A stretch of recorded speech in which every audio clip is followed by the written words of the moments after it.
और इसी खबर पर हमारी सहयोगी महिमा कोलकाता से हमारे साथ जुड़ गई हैं। महिमा, जिस तरीके से हम देख रहे हैं महिलाओं के साथ दरिंदगी, छेड़छाड़, ये मामले थम नहीं रहे हैं पश्चिम बंगाल में।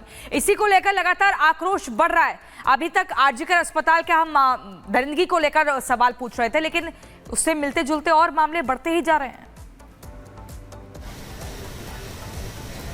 बिल्कुल प्रियंका, पश्चिम बंगाल में ना जाने ऐसे कितने कूच बिहार, कितने मध्यम ग्राम हो गए जहां पर इस तरह के मामले सामने आते हैं। तो उस मामले सामने आ गए, लेकिन बहुत सारे मामले तो छिपा दिए जाते हैं। और प्रियंका, आप और सुमित तो खुद ग्राउंड पर आए थे, आप दोनों ने देखा कि क्या हालात यहाँ पर बने हुए हैं। और ताज़ा मामला जब सामने आया, इसको लेकर के कई सवाल खड़े होते हैं कि पश्चिम बंगाल की मुख्यमंत्री ममता बनर्जी जो लॉ में प्रोविजंस की बात करती है, पत्र लिखती है प्रधानमंत्री मोदी को, आप अपने राज्य को देखिए और तुरंत एक्शन लीजिए। आप खुद एक्शन नहीं ले रहे हैं, जमकर राजनीति करें, अपनी राजनीतिक रोटियां चमका रहे। बहरहाल इस वक्त हम आपको ग्राउंड से तस्वीरें दिखाते हैं और देखिए यहाँ पर भारतीय जनता पार्टी का जो प्रोटेस्ट है वो और ज्यादा बढ़ने वाला है, क्योंकि कुछ ही देर में सुकांता मजूमदार यहाँ पर पहुंचेंगे। ताजा ट्वीट अमित मालवीय का, शुवेंदु अधिकारी के ट्वीट को रिट्वीट करते उन्होंने लिखा है कि टीएमसी पंचायत मेंबर की तरफ से लियाकत सरकार ने एक माइनर गर्ल बक्सीगंज एरिया में किस तरह से उस साथ बर्बरता बदसलूकी की, उसकी जानकारी वो देते हुए नजर आए हैं। और इसके अलावा उन्होंने यहाँ पर महाराजगंज का भी जिक्र किया है। तो आप यहाँ देख सकते हैं कि शुवेंदु अधिकारी ने सुबह के समय ट्वीट किया था, उसको रिट्वीट यहाँ पर किया जा रहा है। लगातार सवाल पश्चिम बंगाल की मुख्यमंत्री ममता बनर्जी से पूछे जा रहे हैं कि आपके राज्य में क्या हो रहा है, क्या आपके राज्य में महिलाएं जो है वो सेफ नहीं है। एक तरफ भारतीय जनता पार्टी यहाँ प्रोटेस्ट कर रही है, वहीं हम देख रहे हैं दूसरी तरफ कि खुद भी मुख्यमंत्री ममता बनर्जी ग्राउंड पर आई थी प्रोटेस्ट करने के लिए। आपको तो अपना राज्य देखना चाहिए, तुरंत ऐसे लोग जो अपराध करते हैं उनको सलाखों के पीछे भेजना चाहिए। एक तरफ रेप हो रहे हैं, लूटपाट के मामले सामने आ रहे हैं, यानी कि ममता के बंगाल में खुद महिलाएं सेफ नहीं है। और निर्ममता का जिक्र बार बार अब आम जनता भी कर रही है। अपडेट आपको फटाफट से प्रियंका, सुमित बता दें कि अब से कुछ ही देर में सुकांता मजूमदार यहां पर पहुंचेंगे और इसके अलावा लॉकेट चटर्जी भी यहां पर पहुंचेंगी। फिर और ज्यादा तेज आवाज के साथ ये कहा जाएगा कि पूरे मामले को लेकर के सीबीआई जहां मामले जांच जो है वो तेज कर रही है, वहीं पर आरोपियों को बख्शा नहीं जाना चाहिए। आरोपियों पर सख्त से सख्त कार्रवाई हो, इसी को लेकर बीजेपी प्रोटेस्ट भी कर रही है। आरोपियों को बचाया जा रहा है, ये आरोप भी लगातार बीजेपी लगा रही है। यानी कि ओवरऑल हम देखें तो इस वक्त पश्चिम बंगाल में हालात बहुत खराब बने हुए हैं।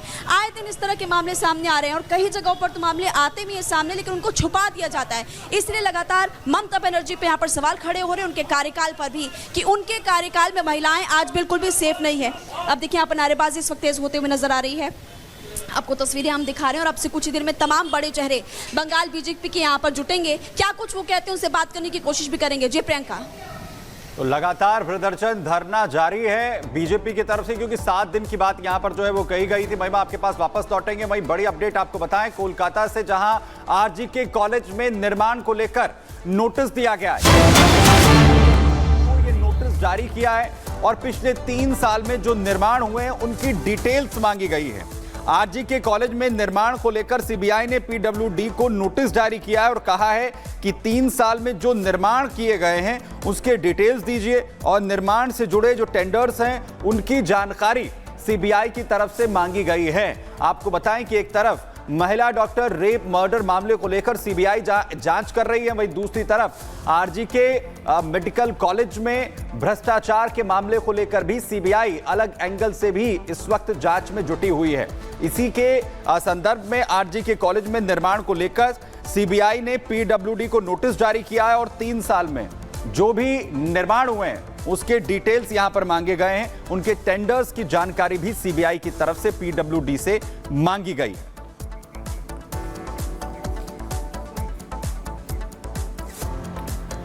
और चलिए इसी बीच अब अगली खबर आपको बताते हैं। योगी का हिंदू बटेगा तो बयान जो है कटेगा, ये सही बताया गिरिराज सिंह ने। बड़ी जानकारी आपको दे दें, योगी का हिंदू बटेगा तो कटेगा, बयान सही।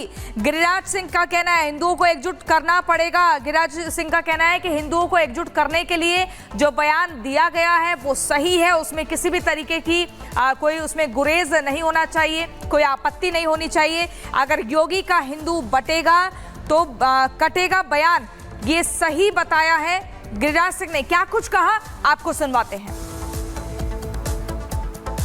सही कहा कि हिंदू बटेगा तो कटेगा। समय आ गया है कि देश के सनातनियों को, हिंदुओं को एकजुट होकर के ऐसे ताकत से, हमारे पूर्वजों से भूल हो गई कि बंटवारे के समय अगर 100% मुस्लिमों को पाकिस्तान भेज देना चाहिए था, जिसका दुष्परिणाम आज हम भुगत रहे हैं। जो आज शरिया कानून लागू करने की बात करते हैं, ये नहीं चलने वाला। तो आपको बता दें, तुष्टीकरण पर गिरिराज का हंटर वो कह रहे हैं हिंदू बटेगा तो कटेगा, पूर्वजों से गलती हुई, इन 100% मुसलमानों को पाकिस्तान भेज देना चाहिए था, उनको भारत में रखा, ये गलती हुई। और अगर अब हिंदू बटा तो निश्चित तौर पर वो कटेगा। एकजुट होना बहुत जरूरी है, हिंदुओं को एकजुट होना पड़ेगा, तभी ये देश बच पाएगा।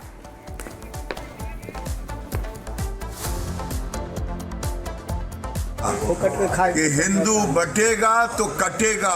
समय आ गया है कि देश के सनातनियों को, हिंदुओं को एकजुट होकर के ऐसे ताकत से, हमारे पूर्वजों से भूल हो गई कि बंटवारे के समय अगर 100% मुस्लिमों को पाकिस्तान भेज देना चाहिए था, जिसका दुष्परिणाम आज हम भुगत रहे हैं। जो आज शरिया कानून लागू करने की बात करते हैं, ये नहीं चलने वाला।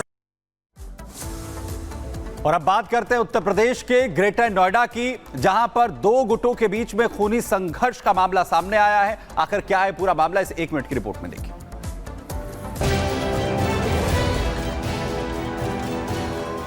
ग्रेटर नोएडा में संपत्ति और मकान के बंटवारे को लेकर एक परिवार में विवाद हो गया। ये विवाद इतना बढ़ गया कि आपस में जमकर लाठी डंडे चलने लगे, एक दूसरे पर फावड़ों से भी वार किया गया। इस खूनी संघर्ष में 3 लोग घायल हो गए, जिनको अस्पताल में भर्ती कराया गया। साथ ही पीड़ित परिवार की तहरीर पर पुलिस ने 4 लोगों को गिरफ्तार भी कर लिया।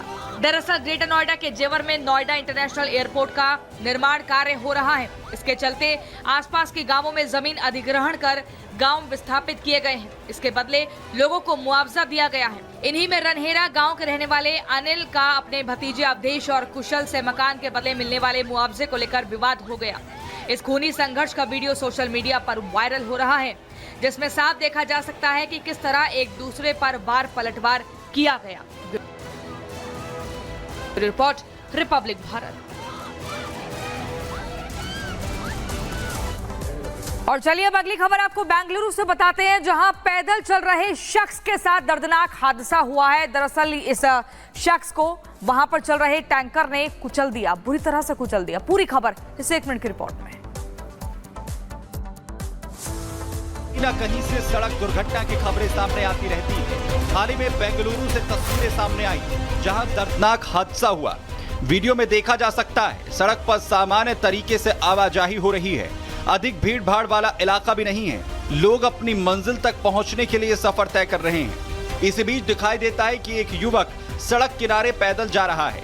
पीछे से एक स्कूटी सवार आता है। स्कूटी की बगल से टैंकर गुजर रहा है। इस स्कूटी सवार को इतनी जल्दी थी कि बिना समय गवाए इसने टैंकर को ओवरटेक करने की कोशिश की, लेकिन जल्दबाजी के चक्कर में स्कूटी सवार लापरवाही कर बैठा, क्योंकि टैंकर की स्पीड उससे थोड़ा ज्यादा थी। जैसे कि स्कूटी सवार ने स्पीड से आगे निकलने की कोशिश की तो शायद उसका बैलेंस बिगड़ा और वो पैदल शख्स को बचाने के चक्कर में नीचे गिर गया। टैंकर उसके ऊपर से उतरा और उसके लिए जानलेवा स्थिति पैदा हो गई। Bureau report, Republic Bharat.